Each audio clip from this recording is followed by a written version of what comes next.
All right, I've cleaned up a little bit here. We were talking about this competitive market equilibrium, Q star, P star, and I told you that this is where private marginal benefit equals private marginal cost. And economists like to point out that this equilibrium point in this frictionless market where demand is private marginal benefit and supply is private marginal cost, that this equilibrium point solves this allocation question in this really powerful way. There's no one sort of deciding who gets what in this market. It's totally decentralized, and enough quantity of oil is produced just to the point where that last barrel of oil equals the value that someone in society can put it to use for, right? And this sort of efficiency concept was formalized a little bit by a guy named Vilfredo Pareto. I'm going to show you. This is him. Look at that beard. And the concept Pareto efficiency bears his name. Pareto efficiency, it's going to sound a little funny.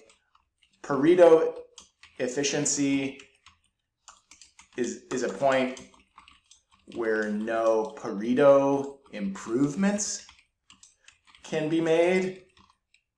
What's a Pareto improvement? Pareto improvement is where you can make at least one person better off without making anyone worse off.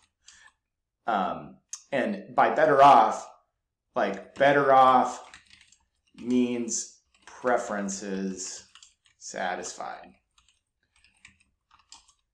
So, okay, a Pareto improvement.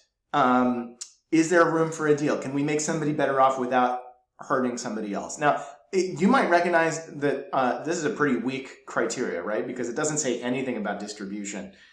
All the money in the world could be in one person's hands, and that could be a Pareto efficient, because you can't make an improvement to anybody else unless you take some money away from that person. So, all right, weak sauce. But I think, like, absent those kinds of concerns, it's not. It's pretty harmless if you think, like,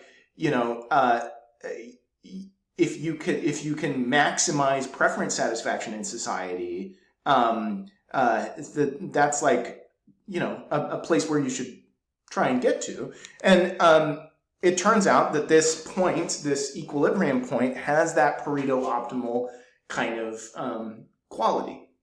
And how can you see that? Well, at this point, we can't really make any consumer or producer better off without hurting somebody, right? If you wanted to get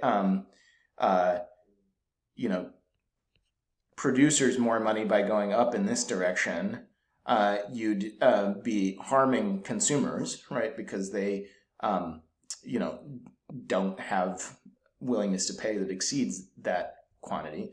And sort of, a symmetrical story down here. If you tried to make it cheaper for the consumers, you'd be cutting below the sort of break-even point for these suppliers, right? And similarly, out here at these points, right, we make people better off by allowing for more transactions in the market between people who have oil and don't know what to do with it and people who can make candles out of it, right? So that's the Pareto optimality condition, and it's the kind of no waste allocation situation that develops in this kind of invisible hand kind of way, right? Like, we don't need a central bureaucracy to figure this out, and what we do is we produce oil to the point where producing more oil would just be sort of wasteful, right? No bouncy balls for this society. So that's Pareto optimality. Now, you might be thinking, yeah, but the market doesn't really work like this, and I'm not sure that I buy this like efficiency optimality kind of thing, and that's all great. Like, take a beat, write down those questions. This is like what engaging with economics looks like, right? If you have questions, you might think you might be onto something that economists have actually studied. So we're gonna take a pause before I show you how this breaks and how this breaks really badly, and we're gonna go from the 19th century to the 21st century, what we know now about the oil market to the 21st century. Okay.